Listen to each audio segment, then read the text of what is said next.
G-Force, baby. This G-Force, are they in Italy or France? They're in Europe. And I have a few of these pilots, and they're all their 40% size for the 170cc class. So I don't even have one of those planes.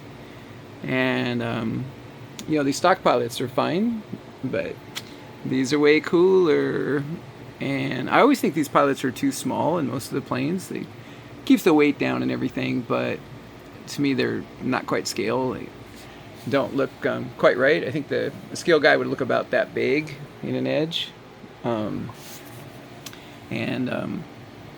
So yeah, I have these bigger pilots that are really the right size, but they're just too tall because the shoulder bust is too big. So I always thought about it, taking the time to chop it. So yeah, I took an inch off this base, and now he fits in there real good, and he looks real appropriately sized to me, and I always knew that they would. So this is cool. So I have a pink one, so I think I'm gonna chop it too and put it in the Extreme Flight pink Extra NG.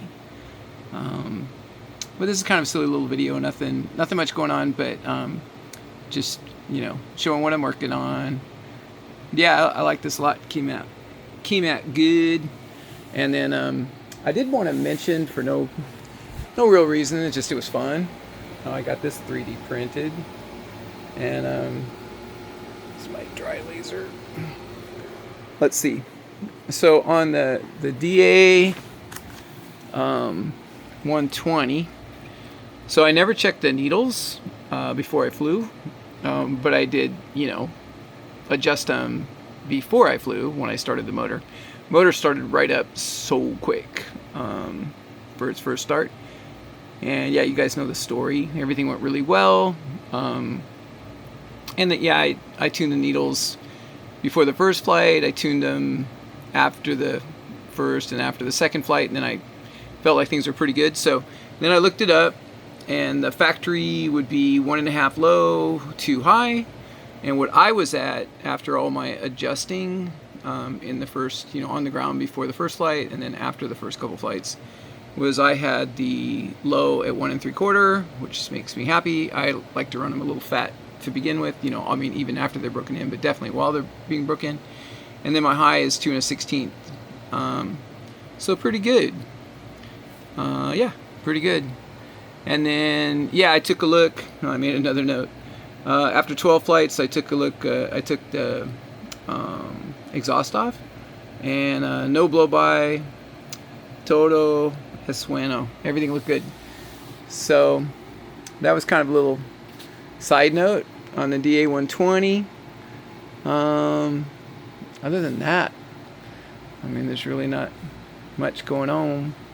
I do think that G-Force pink custom painted pilot gonna look pretty good on the Extreme Flight pink plane. This is the one that came with it, and it's not bad, and it came with it. It's pretty cool, but it ain't like this.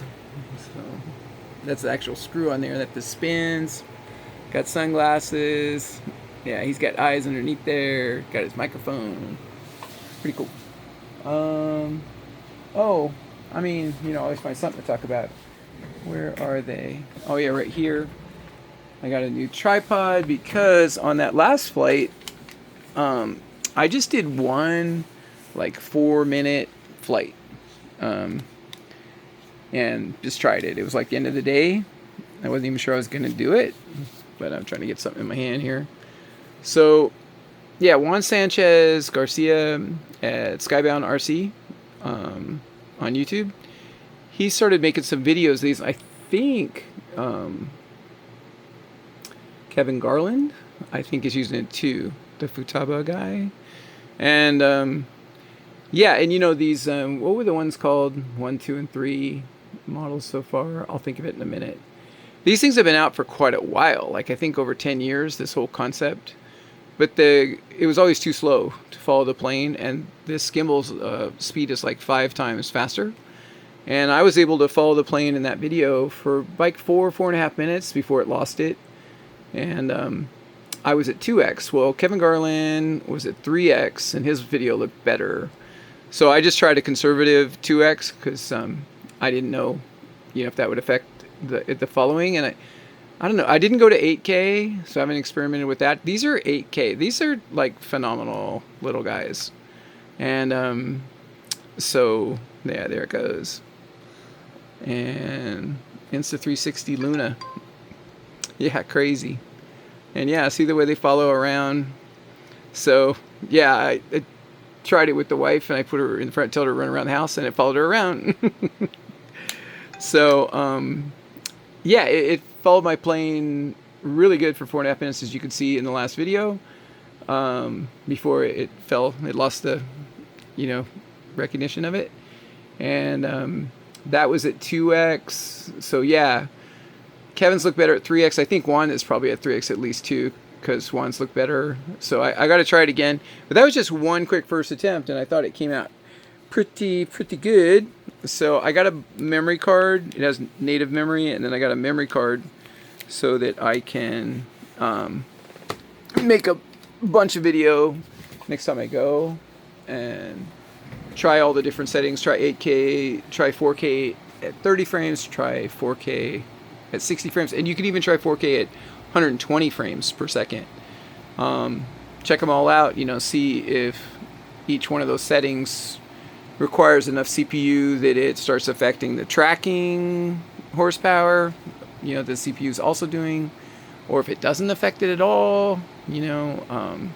I'll have to figure all that stuff out. I think Juan had mentioned that too in his videos that he's experimenting.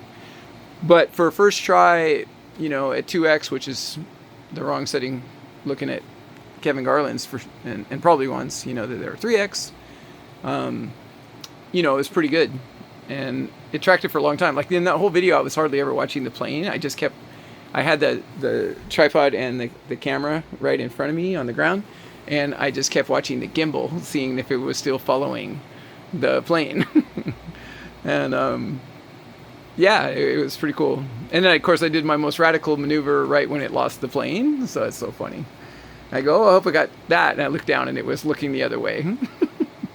So that can happen, like, versus a human pilot. But human pilots, they are human cameraman. But a lot of human cameramen will miss some shots too. Certainly they get tired. All understandable, by the way, all understandable. And so the human cameraman's still going to be the more foolproof, better choice, especially if they're pretty good at it. But yeah, these have some definite advantages, like, well, one, if nobody's there, and then two, that it can go all day, like it doesn't get tired, so I haven't figured out a trick yet to reacquire, during flight, like if somebody was there, if they could, like, find the plane in the frame and touch it or something and get it to reacquire, or if you got to land and reacquire every time. But otherwise it will do, with the memory card I got, it'll do hours and hours of video, so that would be kind of cool. I didn't think I'd have anything to talk about that, then I blew another 5 minutes talking about that dumb camera. But yeah, those things seem to be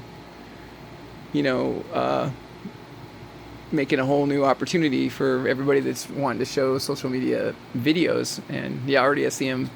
I posted mine. Juan's been posting his for a month. Kevin Garland's been posting his for at least a couple weeks. And yeah, it's probably going to be the new thing. That's what everybody will use.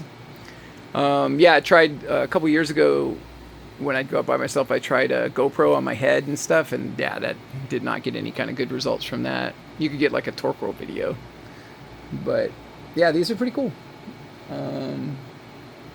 Shoot, yeah, I've already taken up your time without anything real RC heavy related or build related. Oh, I can waste some more of your time. Thinking about the next plane. I want something pink real bad, but one of the only ones is Pilot RC, has that pink XRNG. XRNG's definitely been my favorite plane, hands down, no question. Although this Edgestra, I call it, this Edge from Extreme Flight's really good. But yeah, I called that, what is it, Tail Slide Aviation a few times, and yeah, I can't ever get a hold of anybody. So, and they don't have anything like that in stock. It's all order. You know, I'm impulse buyer, so I don't know if that's going to work out. And what do you guys know about PAW? Maybe in the comments talk about PAW. I found PAW on Heli Direct for pretty cheap, and it's a version 2. Has quick releases and all that stuff. And yeah, they have them in stock, and they're pretty way cheap compared to Skyway and Extreme Flight and AJ and Pilot RC. So that's one possibility. At least it's red and white. I don't know if I want to cover that other plane. I bought all that pink covering, but I don't know. I love covering. I love working on planes, but I don't know if I want to take that much time because I really should be hitting the gym. So we'll see what happens with that. But the other plane I would like to have is for the next plane, and I already have an engine and servo sitting right here for it. Is the Extreme Flight Extra 300, you know, the new one. In the red. The blue looks sick to me, but you know, when a plane is predominantly blue like that, I can't find them in the air.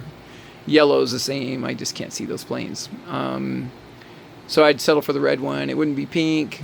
You know, maybe someday I'd pull some red off and replace it with some pink. I doubt it though. But yeah, those are the planes I was thinking about for next review.